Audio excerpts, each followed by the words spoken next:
On this week's Random Political Candidate episode, the dude you hated from high school because he always made the locker room just really fucking awkward. Jimothy Jockstrap Gymnasium Jordan. Born February 17th, 1964 in Urbana, Ohio, he barely snuck in under the boomer umbrella. But that would not stop him from going on to live a life boomering harder than any boomer has ever boomered. When he was 13, along came Polly, who was 14 and would have the mispleasure of becoming his wife and helping him reproduce. I mean, they waited a little bit. I think they got married in like 1985, but you know, they were dating when they were 13, so middle school sweethearts. Ironically, it's around the same time he started to figure out he was really good at competitive, aggressive cuddling. He'd go on to win 4 high school state championships before taking his impressive power bottom skills to college cuddling for the University of Wisconsin-Madison. After getting his bachelor's in economics, he went to Ohio State University to pursue a master's in education. And while doing this, he got a job as the assistant wrestling coach for Ohio State. And here, his primary job function was to listen to his athletes tell him that their team physician was sexually abusing them, then be like, shh, there.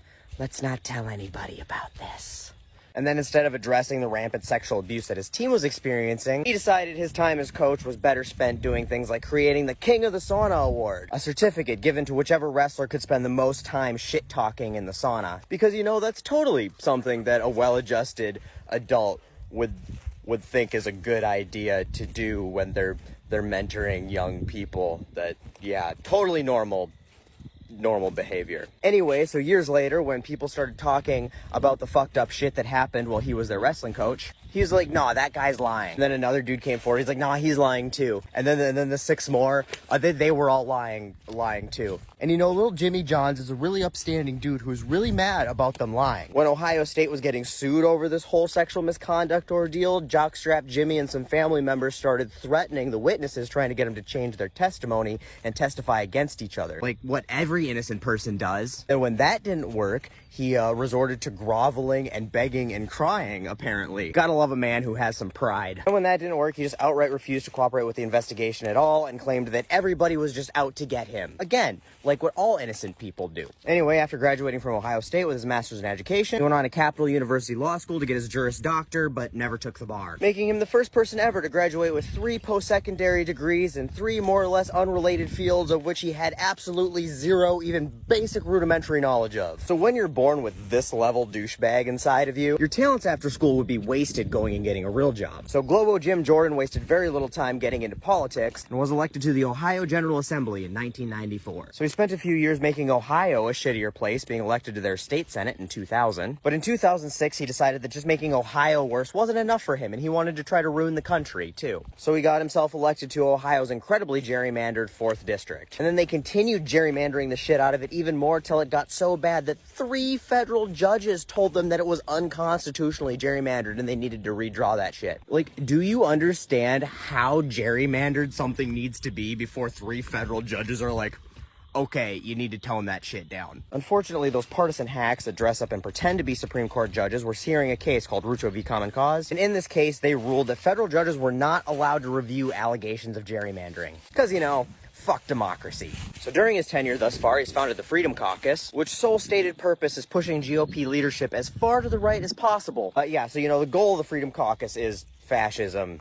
Kind of by definition, honestly. I mean, that is the far right. So yeah, he was MAGA before MAGA, you know, hating Obamacare before it was cool and after it was cool. He hates the idea of healthcare so much that when the GOP did come out with their own one bill to repeal and replace Obamacare, he didn't support it because despite stripping lots of people of their healthcare, it didn't strip enough people of their health care. He's tried pushing legislation to ban abortion and cut funding from Planned Parenthood. This piece of shit hates abortion so much that when a 10-year-old girl was raped and had to leave Ohio to go to Indiana to get a legal abortion, he accused her of lying on Twitter. A few days later, her rapist was arrested and her story was completely validated, and he just deleted the tweet. Because when you're Jim Jordan, accusing 10-year-old rape victims of lying doesn't warrant an apology, even when it turns out you were completely wrong. God, this dude's a worthless piece of shit. He fought really hard against gay marriage and then tried to get the Supreme Court's decision on gay marriage reversed. He has voted against literally every single thing that would help green energy, from voting against infrastructure, voting against carbon taxes, to voting against tax credits. He tried passing legislation that would force the EPA to not enforce the Clean Air Act, which is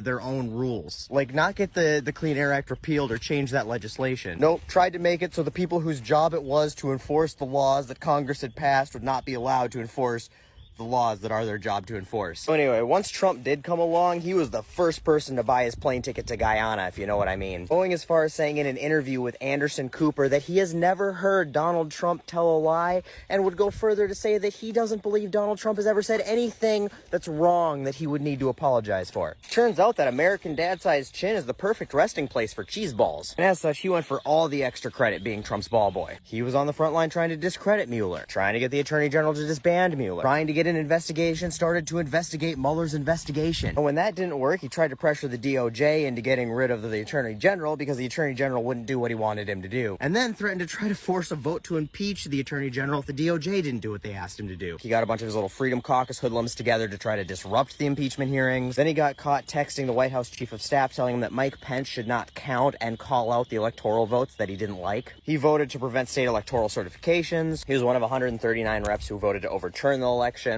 Good thing he learned all those stretches in wrestling, or he might have pulled something grasping at all those straws. Anyway, yeah, you get it. He's a fascist. And unfortunately, he's really good at being a fascist. He's really good at sliding under the radar and applying just the right amount of pressure to not get too much attention drawn to him, but maybe accomplish the things that he wants to accomplish. So while Bobo and Tater Cream are out there being flying monkeys and turning Washington into a circus sideshow, he's over there like, pay no attention to the man behind the curtain. So where he goes from here is anybody's guess, but hopefully it's not back to Washington. Looking at you, Ohio.